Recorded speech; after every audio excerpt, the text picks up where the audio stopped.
kids. Today's topic is Newton's laws of motion. Chapter laws of motion, that only continue. We will try to understand Newton's laws of motion. Newton gave out 3 laws of motion. First is Newton's first law of motion. Before understanding Newton's first law of motion, we have to understand what is inertia. Now what is inertia? Inertia is the inherent property of any object having its inherent property. If the object is in rest, it try to continue in rest, and if the object is in motion, it try to continue in motion condition. This property of any substance, any object is called its inertia. Now this inertia can be changed only and only any unbalanced force is applied, then only inertia will change. Now inertia is related to the mass of the object. If the mass of the object is more, inertia will be more. If the mass is less, inertia will be less. For example, if we consider 5 rupee coin and 1 rupee coin, the mass of 5 rupee coin is more, hence inertia is more, and the mass of 1 rupee coin is less, hence inertia of 1 rupee coin is less. Okay. Now inertia is of 3 types. Okay. First, inertia of rest. By that property, object continue to be in rest condition until unless no force is applied on it. Similarly, inertia of motion. The inertia which we get in moving object is inertia of motion. Now third is inertia of direction. The inherent property of any moving object to continue in that same direction is called inertia of direction. So this inertia, now it is clear. Now you try to understand what is balanced force and unbalanced force. Balanced force means force in equal magnitude and applied in opposite direction. For example, this textbook. If I am applying force both sides, textbook is not moving, equal amount of force I am applying, so textbook is not moving. That means force from left side is balancing the force from right side. They are equal in magnitude, so they are balancing each other, and the textbook is not moving. So that is called balanced force. Balanced force means 2 equal force acts in opposite direction. Now what is unbalanced force? Unbalanced force means single force. Okay. If suppose in this textbook, now if I am applying a single force, the textbook is moving in the direction of the force. So this is called what? Unbalanced force. Unbalanced force means single force, and balanced force means double force. Okay. Now what is Newton's first law of motion, which is also called law of inertia, because Newton's first law of motion is related to the property that is called inertia. Now what is the law? An object continues to remain at its rest or in a state of uniform motion. Means it continue to be in rest condition or in uniform motion condition along a straight line, unless means till we are not applying any external unbalanced force. Unbalanced force means single force or double force? Single force. Okay. Unbalanced force acts on it. This law, word to word, you have to learn for Newton's first law of motion. Now law of inertia is also means law of inertia. First law is also called law of inertia. Now examples of inertia. All examples of inertia are the examples of Newton's first law of motion. Now one example I wrote over here. We get a backward jerk when bus starts motion suddenly. Suppose you are sitting in a bus and bus starts immediately, you find a jerk, and that jerk will be in the backward direction. Okay, and this backward direction jerk is because of inertia of rest. Now second example, we get a forward jerk when bus stops immediately. Suppose bus is moving with certain velocity and bus applied a brake, and you will get in that condition of forward jerk, and this forward jerk is because of inertia of motion. So these two, inertia, the examples of inertia, we can correlate with the examples of Newton's laws of first law of motion. Is it clear? We will start about Newton's second law of motion. Now Newton's second law of motion, before understanding Newton's second law of motion, we should understand first what is momentum. Now momentum is what? It is again a physical quantity and is defined as the product of mass and velocity of the moving object. Now when an object is moving, it possesses both the velocity and mass obviously, and multiply mass with velocity, we will get the physical quantity, that is called what? Momentum. And momentum is a vector quantity. Vector quantity means what? It will have magnitude as well as direction. Okay. Now we will try to understand the unit of momentum. Momentum is mass into velocity. Unit of mass in SI system, it is kilogram, and in velocity unit is meter per second. So momentum is in SI system unit is kilogram meter per second, and in CGS system mass is measured in gram and velocity is measured in centimeter per second. So in CGS system unit of momentum is gram centimeter per second. Now when an object is in motion, okay, and when any force is applied on it, that means the effect of that force depends on two quantity. One is mass and the second is velocity. That means effect of force depends on mass and velocity. Now from this momentum, we will try to understand what is Newton's second law of motion, which is related to momentum. Now the rate of change of momentum. Rate means what? Divided by time. Okay. The rate of change of momentum is proportional to what? The applied force, and the change of momentum occurs in the direction of the force. The rate of change of momentum, that means momentum divided by time, is momentum per unit time. Rate of change of momentum is momentum per unit time is proportional to the applied force. Means how much force you are applied, depend on that we get the rate of change of momentum. If you apply more force, you will get more change in momentum. If you apply less force, you will get what? Less change in momentum. And this momentum occurs in the direction of the force. It depends, means momentum, the change in the momentum, it depends on the direction of force, in which direction you are applying the force. Okay. Next we will try to understand how to find out the force formula. From Newton's second law of motion, we derive force formula. Newton's second law of motion, we will derive force equation. Okay. Now, what is Newton's second law of motion? We have already understood. The rate of change of momentum is proportional to the applied force, and the change of momentum occurs in the direction of the force. Okay. Based on this Newton's second law of motion, we will derive what? Force formula or force equation.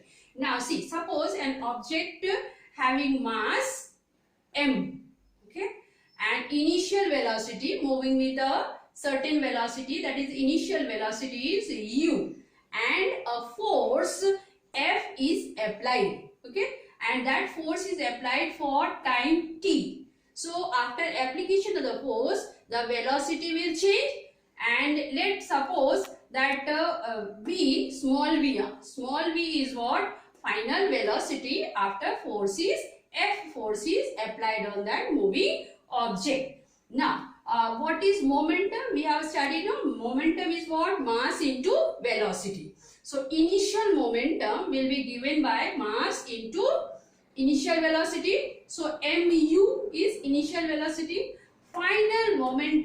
Initial momentum. Final momentum is equal to what? Mass into velocity. Okay, final velocity. So final momentum is mv. Now what is change in momentum when force is applied? Change in momentum is what?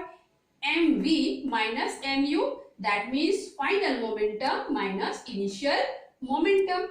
Now rate of change of momentum, that means the momentum changed, for changing the momentum how much time was taken. So per unit time the change in momentum, that means mv minus mu upon t.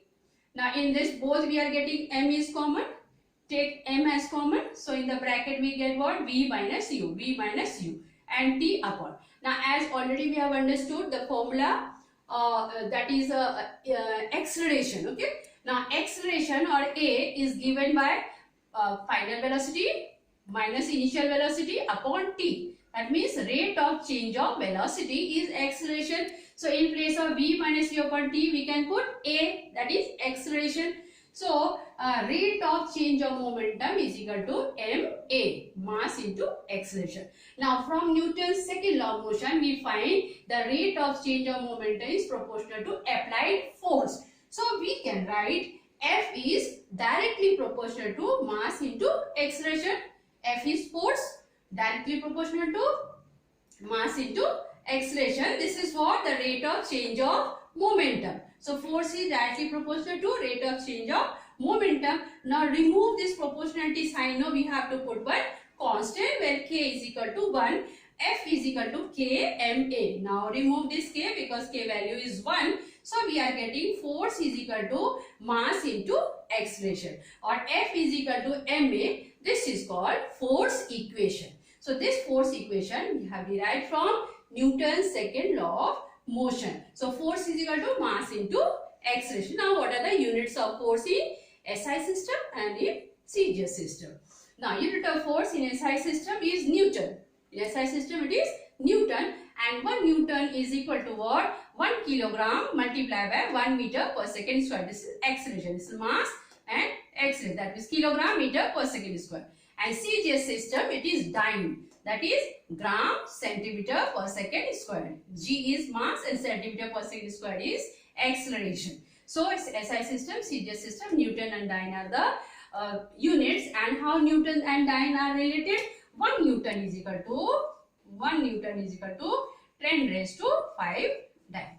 Okay, 1 Newton is equal to 10 raised to 5 dyne. This is the relation between Newton and dyne, the two units of force. Newton's third law of motion.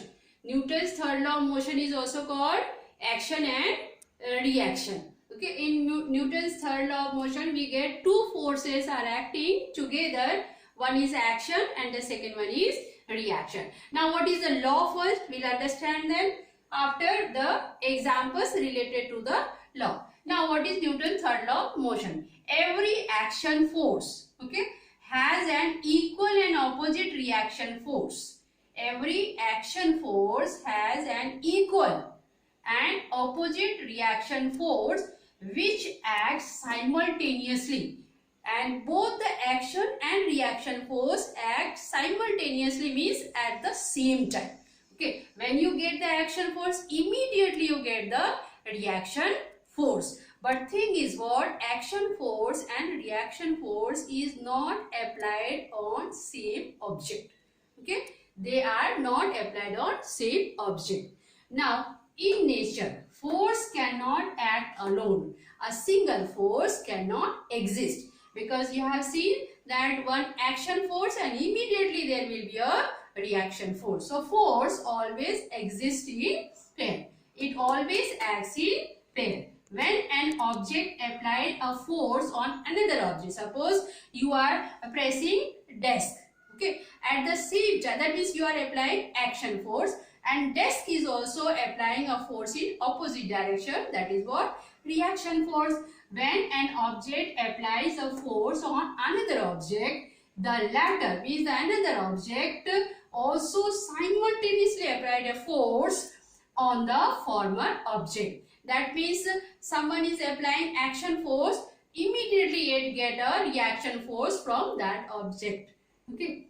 For example, see when a batsman while playing cricket hit a ball. So that time batsman is hitting with the bat. So he is applying an action force on ball. And ball is applying a reaction force in opposite direction. Though it goes in forward direction, ball moves in forward direction, but it applies a force on bat, and that is why you find that bat also moves in backward direction. That is what? Due to the reaction force applied by ball on bat. So action and reaction force acts together. Now one more example, launching of rocket. When a rocket is launched, we find there is a small opening at the bottom of the rocket, and through that small opening exhaust gases comes out with certain speed. Okay, and because of that, these exhaust gases, when it comes out, it applies a force that is called action force on ground. Okay, and at the same time, ground apply a reaction force on rocket, and because of this reaction force, the rocket moves in upward direction. So the launching rocket depends on or is an example of Newton's third law of motion. You can find out many more examples in your surrounding related to Newton's third law of motion, which is called what? Action and reaction type of force acting simultaneously. Our last topic of this chapter, laws of motion, is the law of conservation of momentum. Now, law of conservation of momentum you understood now, P is equal to mv, mass into velocity. Now, law of conservation of momentum states what? When two objects collide, when two moving objects collide with each other, means when they strike with each other, the total momentum before collision, the total momentum of the two moving objects before they collide is equal to the total momentum after their collision. That means before collision and after collision, the total momentum remains what? Same. Clear? Now, when no external force acts on two interacting objects, that means two colliding objects, no other force is acting, their total momentum remains constant. The total momentum of the object remains constant if no external force is acting on it. This is also stating on the law of conservation of momentum. Both the law, you can write any one of it related to law of conservation of momentum. Now, the magnitude of total final momentum. Okay, that means when the two objects collide, the total momentum, that is their final momentum, is equal to the magnitude of the initial momentum. Now we try to derive. Just understand over here. Suppose a vehicle A moving in this direction, means east direction, and vehicle B also moving in the same track. Okay, but the velocity of vehicle A is more than the velocity of vehicle B. That means u1 is more than u2. So after some time, since they are moving in the same track, after some time this A vehicle will collide with B vehicle. Okay, and when they collide, their momentum will change. Now after collision, initial momentum of A is m1 u1 and initial momentum B is m2 u2. When they collide, their final velocity, so velocity of A will also change and velocity of B will also change because they are colliding with each other. So their final velocity will be v1 and v2. So their momentum, final momentum will be m1 v1 for A and m2 v2 for B. Clear? Now, since when they collide with each other, they apply a force. Okay, and Newton said what? There is an action and reaction force. So suppose F2, the force which is applied by B on A when it collides with B, and F1 is the force applied by A on B. Yeah? So Newton said what? F2 is equal to minus F1 because action and reaction are opposite force. So F2 is equal to minus F1. Now what is F2? Force equation we have found. No, force is equal to mass into acceleration. So F2 is applied by B. So F2 is equal to m2 A2. m2 is mass of B and A2 is acceleration of B is equal to mass m1 A1. m1 is mass of A and A1 is acceleration of A. Now put the value of A2 and A1 because A is equal to rate of change of velocity, already we understood, V minus U upon T. Based on this, we will write over here m2 is equal to V2 minus U2 upon T, because this is getting means within T time this is happening, no? So rate is V2 minus U2 upon T is equal to minus M1 V1 minus U1 upon T. This is what the acceleration of first object and this is the acceleration of second object, that is V. Now just T getting cancelled because numerator denominator we are getting T, no? So T is getting cancelled. So here we get what? M2V2 minus M2U2 is equal to M1V1 minus minus plus. So m1 u2. Here I have written what? m1 u1 over here. Okay. Now just transpose is this negative will go that side and this negative will come this side. So m2 v2 as it is, and this is coming this side. So m1 v1. m2 v2 plus m1 v1 is equal to m1 u1 is already this side, and we are transposing m2 u2 minus this side, it will come what? Plus. So m1 u1 plus m2 u2. Now if you see this m1, this hold, m2 v2 plus m1 v1 is final momentum of the colliding object, and m1 u1 plus m2 u2, this is what? Initial momentum, and we are adding this total momentum of the two objects. So m1 u1 plus m2 u2, we can write total momentum before collision. Okay, before collision, when the object were moving with velocity. So before collision it was m1 u1 plus m2 u2. After collision is m2 v2 plus here m2 v2 plus m1 v1. This is what? Total momentum after. So what we find? Total momentum after collision is equal to total momentum before collision. So this proves what? Law of conservation of momentum, because it states what? The magnitude of total final momentum is always equal to the magnitude of initial momentum. This is stated by law of conservation of momentum. That is, when two objects collide, the total momentum before collision is equal to the total momentum after collision. This is all about our this chapter. I will provide you notes from this chapter. You will complete your notebook.